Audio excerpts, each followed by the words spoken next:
Morning, this is Brian. Today is Monday, October 21st, 2024, and I'm in the hills east of Bakersfield, and I want to do a short ode video to the blue oak, and it's this tree here, Quercus douglasii. Blue oak is a very abundant member of the woodland community here, and I'm in Kern County, south of Isabella Lake and east of Bakersfield. That's looking up towards Breckenridge Mountain over there. So I'm just south or southeast of Breckenridge Mountain. I'm not sure the exact elevation, but I am should be above 3,000 feet. I'm enjoying these beautiful blue oaks here. Here we go, the small lobed leaves, bluish grayish green color. Beautiful grizzly gray bark. Yes, indeed. And since we're in late October, some of the leaves are starting getting ready to fall off. So these trees will probably be going leafless by sometime next month. But yeah, we're in a kind of a blue oak woodland here, almost like a blue oak savanna. Mostly invasive grasses surrounded by blue oaks. So I wanted to take some time to do an ode video and show some appreciation to this tree. I don't get out to be around blue oaks super often, so when I get a chance, I really try to make sure I take the time to appreciate these trees. I did a spotlight video on blue oak back in 2022 in Santa Barbara County, if you want to refer to that for some more of the general information on this tree. But this is more of an appreciative video, but I will go over some of the facts. Blue oak is a normally small to medium-sized winter/drought deciduous tree. It is a member of the white oak group, section Quercus, or section Lepidobalanus. And it is a member of the beech family, the Fagaceae. So you can see here, this is more of a smaller, sometimes medium-sized tree. Occasionally they get quite large. They can get up to about 60 feet tall. As you can see, this one here is quite a bit larger specimen. While they're usually a denizen of these rolling hills and grasslands, kind of like a savanna. Sometimes if you find them in a canyon bottom, sometimes they'll get noticeably larger with quite a girthy trunk. But these are pretty typical sized, typically smaller trees. Growing up here on these beautiful rolling hills. I'm going to go snatch a few pictures of these trees, and we'll talk a little bit more about it, show some appreciation, some love for these beautiful blue oaks.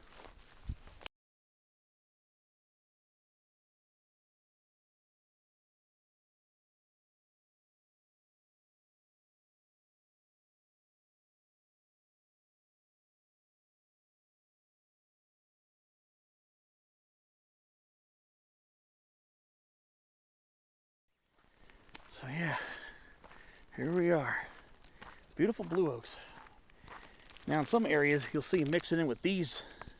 And these are gray pines, Pinus sabiniana. Pretty common in some foothill locations. But yeah, here we go. Look at this beautiful woodland. Grassy hillsides. And these are the acorns right here. All these acorns. Finally caught blue oak on a good year. And being that this is a white oak, these acorns ripen in one growing season. So whatever got fertilized this spring is what's falling now from the trees is fully developed acorns.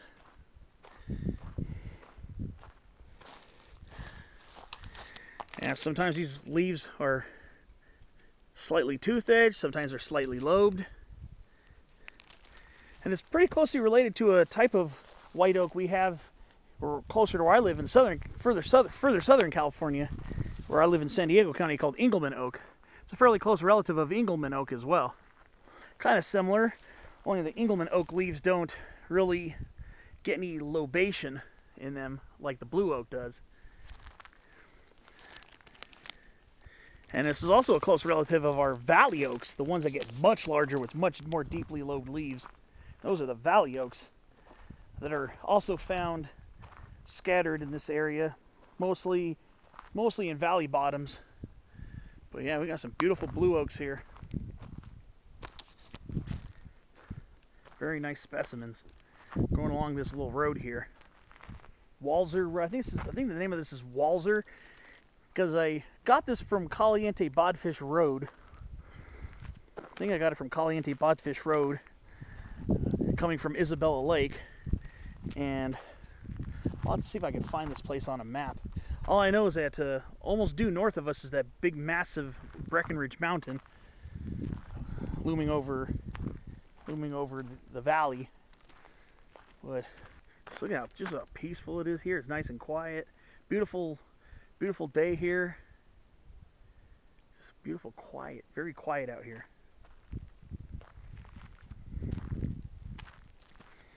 Yeah, it's about time that I finally got out and got an ode video to these trees. Just such humble, beautiful trees that take up so much of our landscape. And unfortunately, with a lot of the overgrazing of the lands, their acorns will sprout, and sometimes these trees do produce vast crops. But what'll happen is they'll germinate, and what'll happen is, see that little bush right there? That's a blue oak that's trying to develop into a tree. However, it's probably getting eaten by cattle and grazed really harshly. And while blue oaks may germinate, and they can probably germinate quite readily, the unfortunate thing is the grazing. They'll get grazed, overly grazed, and they won't be able to mature. Here's another example right over here.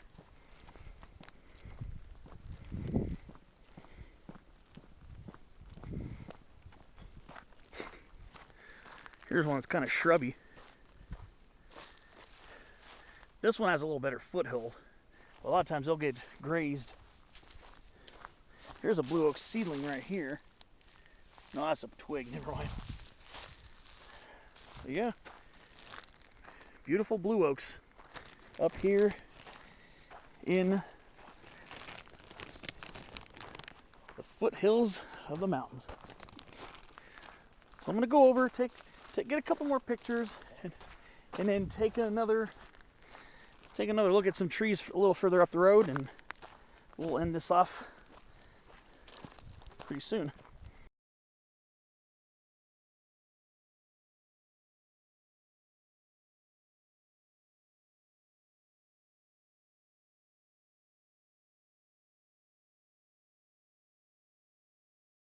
All right, I want to come up to one more beautiful blue oak right here.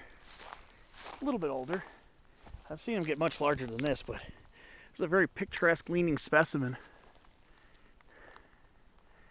What a beautiful tree. Beautiful blue oaks. So yes, not that I get over to these very often enough. Don't usually get the big chance to appreciate them. So that's why I'm taking the time today out here along this lonely road south of Isabella Lake. Appreciating these beautiful woodland trees. And all of that, about 85% of that is blue oak, the other 15% being gray pines.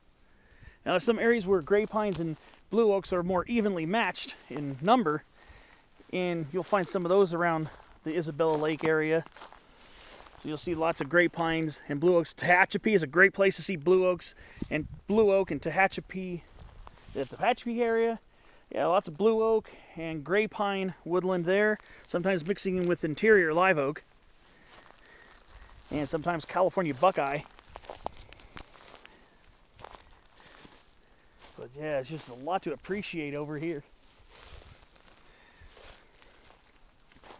I think what I'll do is I know this is an ode to blue oak, but there's some interesting shrub I want to show off before the end of this video. So I guess this will be a little bit of bonus footage. This is an ode to blue oak, but just look at these trees. This is the classic California landscape. a lot of this is pretty similar to what the settlers experienced before this, asphalt, and before lots of vehicle traffic coming through here. Yeah, this little guy here. Even this little one's got acorns on it. So at least this one has a chance to make it. Yeah, there are a lot of young blue oaks, so they will sprout. They will sprout kind of readily. But if they're overgrazed, they won't be able to make it to maturity and won't be able to reproduce and create and continue the cycle. So our blue oak woodlands are in danger. So we got to control how much gets taken by grazing. You see what I mean? This should be more. Blue oak should be more upright, single stemmed. So sometimes you will find these shrubs mixing in with them. And so this is a little bit of a bonus footage. So I want to take a picture or two, then I'm going to talk more about these shrubs.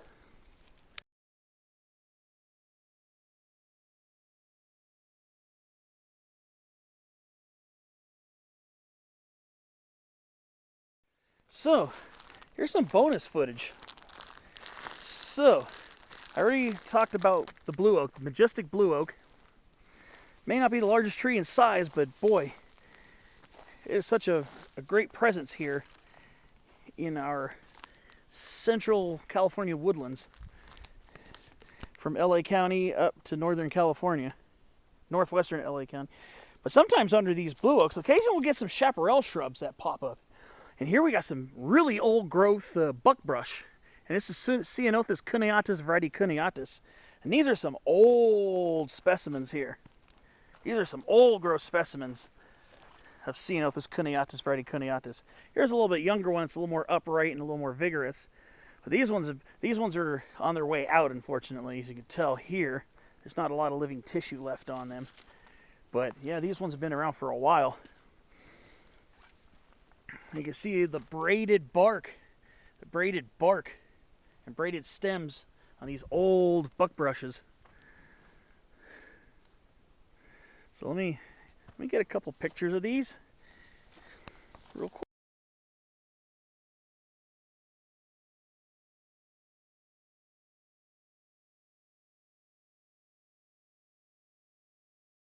Yep. Buckbrush or wedge-leaf ceanothus. And sometimes you can find these mixing in the understory of the woodlands. A lot of times you'll find these more out in chaparral, but yeah, sometimes you'll get them under these beautiful blue oaks.